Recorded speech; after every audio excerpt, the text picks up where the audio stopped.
अर्धावभेदक शिरारोग का एक भेद है।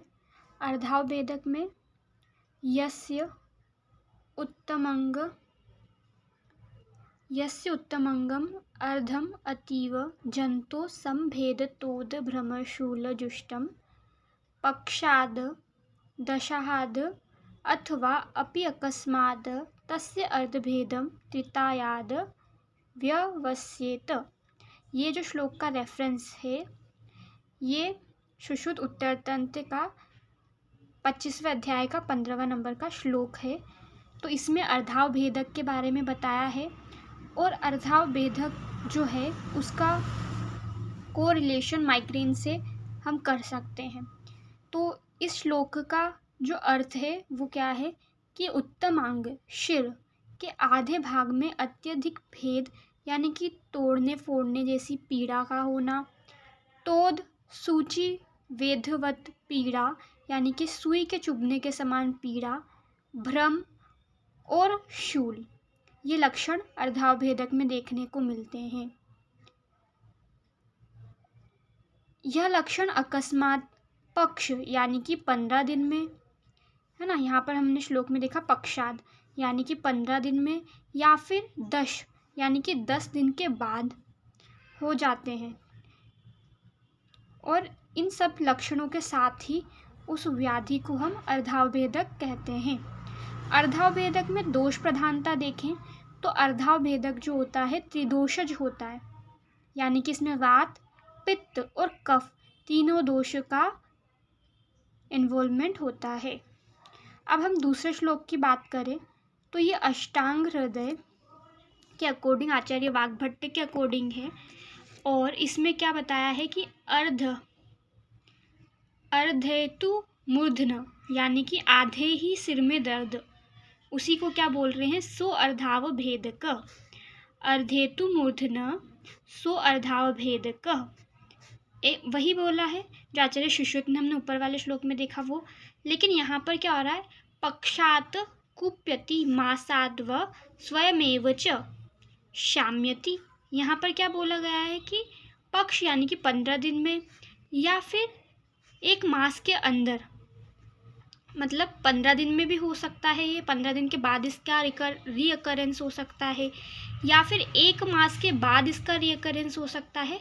और जब ये उत्पन्न इसके लक्षण होते हैं, जो अर्धावभेदक के लक्षण उत्पन्न हो रहे हैं, वो पक्ष या फिर मास के बाद स्वयं ही शांत भी हो जाते हैं।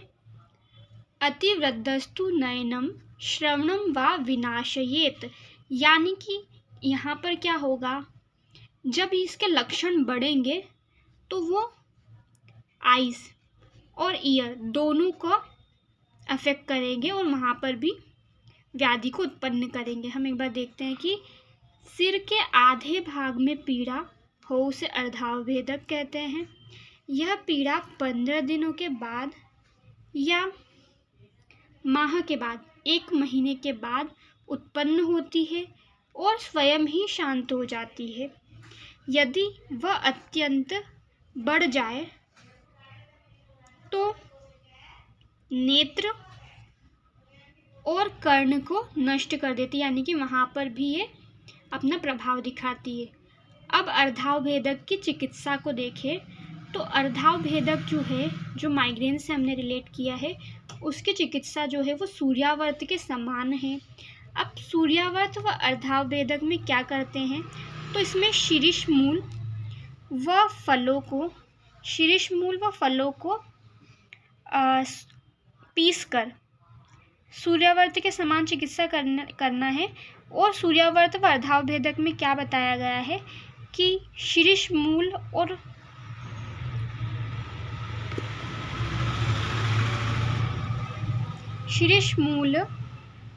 फलों को पीसकर उसका जो स्वरस निकालना है उसको ही अवपीड़न नस्य के रूप में देना है। एक बार फिर से इसको रिपीट करें कि सूर्यावर्त और अर्धावभेदक में जो शीर्ष मूल है और शीर्ष के फल हैं उनका स्वरस निकालना है। उनका स्वरस निकालने के बाद ही उसका क्या करना है, अवपीड़न नस्य देना है। और भी अन्य चिकित्सा में बताया है कि बांस की जड़ या फिर कपूर को पानी में पीसकर, साथ ही में इन दोनों को यानी कि बांस की जड़ को और कपूर को, जिनको हमने साथ में पीसा, उसका क्या करना है, अवपीड़न नस्य देना है। साथ ही वचा और पिप्पली का चूर्ण जो है, इसका अवपीड़न नस्य देना है। यानी कि मुख्य रूप से यहाँ पर हमने देखा कि अवपीड़न नस्य का ही वर्णन आचार्य सुश्रुत ने किया है, सुश्रुत उत्तर तंत्र 26 के 31वें श्लोक में। अब हम अष्टांग हृदय आचार्य वाग्भट्ट के अकॉर्डिंग चिकित्सा देखेंगे। इसमें भी इन्होंने नस्य के बारे में ही वर्णन किया, लेकिन यहाँ पर जो द्रव्य है, जो औषध वर्ग है, वो दूसरे हैं।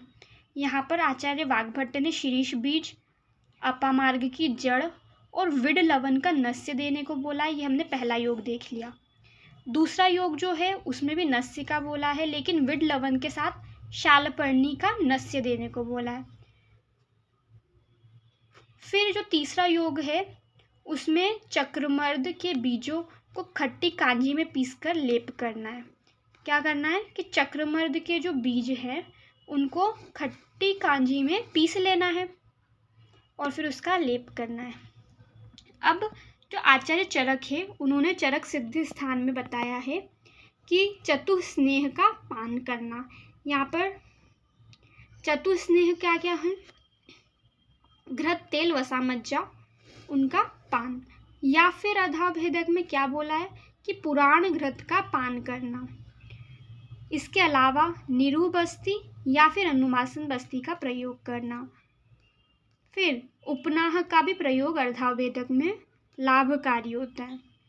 इसके अलावा शिरोबस्ती का प्रयोग भी अर्धाभेदक की चिकित्सा में आचार्य चरक ने वर्णन किया है।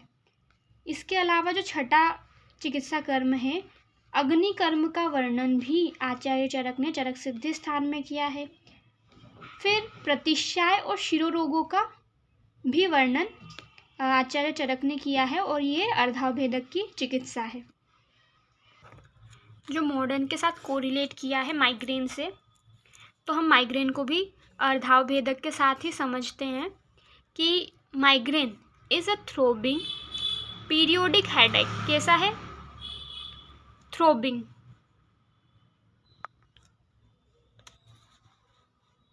थ्रोबिंग पीरियोडिक पेन है जो कि usually in 1/2 of the head, यानी कि आधा जो सिर है उसको कवर करके ये पेन रेडिएट होता है। अब यहाँ पर ये पेन जो हो रहा है, जो कि 1/2 ऑफ द हेड में हो रहा है, pain can spread to affect the entire head. यानी कि हाफ हेड को जो पेन अफेक्ट कर रहा है वो रेडिएट होकर पूरे हेड में भी स्प्रेड हो जाता है। फिर usually affect people of middle age. Middle age के जो पीपल हैं उन्हीं में ये माइग्रेन देखने को मिलता है। मोर कॉमन यानी कि लगभग 3 गुना ज़्यादा टेंडेंसी से ये फीमेल्स में देखा जाता है। इसके अलावा जो माइग्रेन है found in person who are anxious, rigid, perfectionist and people who work hard to fatigue themselves. यानी कि जो ज़्यादा एंग्शियस होते हैं, ज़्यादा रिजिड है, जो परफेक्शनिस्ट है, जो हर काम को परफेक्शन के साथ करना चाहते हैं, या फिर जो बहुत ज़्यादा ही हार्ड वर्क करके खुद को फटीग कर लेते हैं, तो उनमें माइग्रेन यूजुअली हायर टेंडेंसी से मिलता है। Now important point, aura. Migraine headache symptoms vary and may occur with or without a warning sign called an aura. यानी कि यहाँ पर क्या है, जो माइग्रेन का हेडेक है इसके सिम्टम्स वरे कर सकते हैं, अलग अलग हो सकते हैं। तो यहाँ पर जो माइग्रेन का हेडेक होता है तब वो एक वार्निंग साइन के साथ आ सकता है या फिर विथआउट वार्निंग साइन के साथ आएगा, तो इसी को ओरा कह रहे हैं। अब जो पीपल है जिनको हेडेक हो रहा है, ऐसे लोग जिनको हेडेक हो रहा है लेकिन वहाँ पर उनके साथ अगर ओरा का प्रेजेंस भी है, अब इस ओरा को ही हम समझते हैं कि वो क्या है। तो ओरा सी स्पोर्ट्स, यानी कि ऐसे स्पोर्ट्स को वो देखता है, यानी कि जब हेडेक हो रहा है उसके पहले ही ऐसे स्पॉट्स उसको दिखेंगे, ब्लैक कलर के स्पॉट्स, या फिर वेवी लाइंस देखने को मिलेगी। वो अपने आँखों के सामने ये देखेगा, कैसे कि ब्लैक स्पॉट देखने को उसको मिलेंगे, या फिर ऐसे वेवी लाइंस वो देखेगा, या फिर जैसे टॉर्च की लाइट फ्लैश लाइट होती है ना, वैसा ही वो अपने आँखों के सामने देखेगा। अब ये जो ओरा है, aura begins within 30 minutes before headache. इसी को ओरा कह रहे हैं कि जब हेडेक हो रहा है ना, उसके 30 मिनट पहले उसको या तो वो मतलब स्पॉट्स देख रहा है, या फिर वो वेवी लाइंस देख रहा है, या फिर फ्लैशिंग लाइट वो देख रहा है। तो ये इसी तरीके से ओरा अगर दिख रहा है तो उस माइग्रेन को बोलेंगे माइग्रेन विथ ओरा। अगर ओरा का प्रेजेंस नहीं दिख रहा है तो उसे बोलेंगे माइग्रेन विथआउट ओरा। अब ओरा के अलावा भी कुछ लोगों में क्या हो सकता है, some people have numbness, prickling sensation in their hand, face, arm during the aura. जब उनको ऐसी स्पॉट या फिर वेवी लाइन या फिर फ्लैशिंग लाइट ऐसे कुछ सिम्टम्स उनको देखने को मिल रहे हैं, उसी के साथ साथ उनको नंबनेस भी दिखेगी, प्रिकिंग सेंसेशन, चुभने, सुई के चुभने जैसी पीड़ा उनको होगी, कहाँ कहाँ, हाथ पे, आर्म्स में और फेस पे, जब ये ओरा का प्रेजेंस होगा तब। अब इसके जो सिम्टम्स है वो है कि हाफ साइडेड हेडेक होना, आधा सीसी दर्द जिसे कहते हैं। इस दर्द के साथ उन्हें नोजिया होना, फोटोफोबिया यानी कि लाइट से डिस्ट्रेस होना, लाइट को पसंद न करना, ठीक है। जब कभी वो ज़्यादा लाइट वाले एरिया में होंगे तो उन्हें ये हेडेक के सिम्टम्स भी आने लग जाएंगे। विजुअल डिस्टर्बेंसेस होना, यानी कि उनको आँखों में देखने में डिस्टर्बेंस होना, फेशियल टिंगलिंग होना या फिर नंबनेस होना। इसके अलावा वर्टिगो यानी कि भ्रम आना, चक्कर आना, कन्फ्यूज़न होना, लाइट हेडेडनेस, ये सारे जो है माइग्रेन के सिम्टम्स हैं। तो क्या क्या हो रहे हैं सिम्टम्स में, एक बार फिर से देखते हैं कि हाफ साइडेड हेडेक है, नोजिया होना, फोटोफोबिया होना, विजुअल डिस्टर्बेंसेस होना, फेशियल टिंगलिंग और नमनेस होना, वर्टिगो, कन्फ्यूज़न या फिर light headedness. Now what are the migraine triggers. तो माइग्रेन के ट्रिगर्स क्या क्या है, तो अगर पर्सन जो है, जो पेशेंट है, वो ज़्यादा ही इमोशनल स्ट्रेस में है, या फिर कहीं घूमने गया तो हाई एल्टीट्यूड वाले प्लेस पर वो है, तो उसको माइग्रेन होगा। या फिर उसने नींद नहीं ली है, लैक ऑफ स्लीप, तो ये माइग्रेन का ट्रिगर है। फास्टिंग, कोई फेस्टिवल है या फिर किसी भी कारण से अगर फास्टिंग की है तो ये भी एक माइग्रेन का ट्रिगर हो सकता है। फिर abrupt weather changes, weather changes is also a cause of migraine. So the next migraine trigger is chemicals found in certain foods. जो कुछ फूड्स होते हैं उसमें कुछ सर्टेन अमाउंट के जो केमिकल्स होते हैं वो भी एक तरीके से माइग्रेन का ट्रिगर करते हैं। Now we will talk about the pathogenesis of migraine.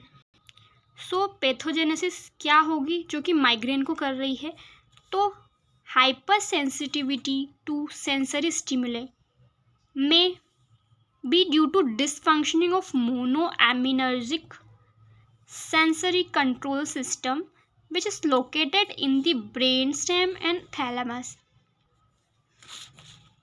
तो जो मोनोएमिनर्जिक सेंसरी कंट्रोल सिस्टम है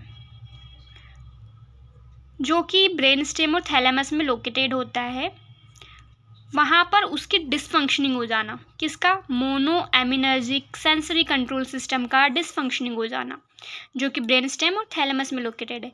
अब यहाँ पर जो dysfunctioning of monoaminergic sensory control system है वो क्यों हो रहा है, because of the hyper sensitivity of the sensory stimuli. तो हमने ये देखा कि वहाँ पर हाइपर सेंसिटिविटी हो रही है ऑफ द सेंसरी स्टिमुलाई, वो क्या कर रही है कि dysfunctioning of monoaminergic sensory control system.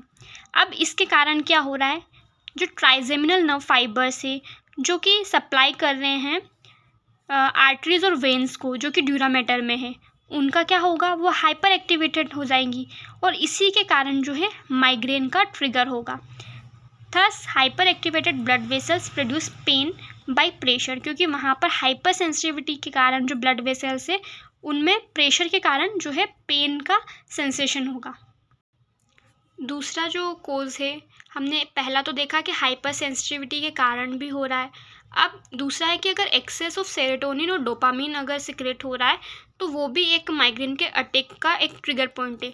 अब यहाँ पर कुछ एंटागोनिस्ट होते हैं, some antagonist against this hormone prevent migraine episode, यानी कि यहाँ पर सेरोटोनिन और डोपामिन का जो इन हार्मोन के अगेंस्ट जो एंटागोनिस्ट होते हैं ना, वो इस माइग्रेन के एपिसोड को रोक सकते हैं, प्रिवेंट कर सकते हैं। हम देखेंगे अब माइग्रेन के सब टाइप्स क्या हैं। तो माइग्रेन के सब टाइप्स हैं। माइग्रेन, पहला माइग्रेन विथ ओरा, और फिर दूसरा जो है माइग्रेन विथ, पहला हमने देखा कि माइग्रेन विथआउट ओरा, दूसरा हम देख रहे हैं माइग्रेन विथ ओरा, फिर तीसरा देख रहे हैं चाइल्डहुड माइग्रेन, और चौथा रेटिनल माइग्रेन, फिर पांचवा ऑप्थेल्मिक माइग्रेन, छठा मेंस्ट्रुअल माइग्रेन। तो माइग्रेन विथआउट ओरा के जो सिम्टम्स होंगे, ये सबसे कॉमनेस्ट टाइप ऑफ माइग्रेन है, जो कि mostly scene during the menstruation and more than 5 attacks with 2 of the following feature. इसमें 5 से ज़्यादा जो है माइग्रेन के अटैक्स देखने को मिलेंगे, और इनमें से जो नीचे बताए गए सिम्टम्स, उनमें से कोई 2 सिम्टम्स इसमें होंगे ही।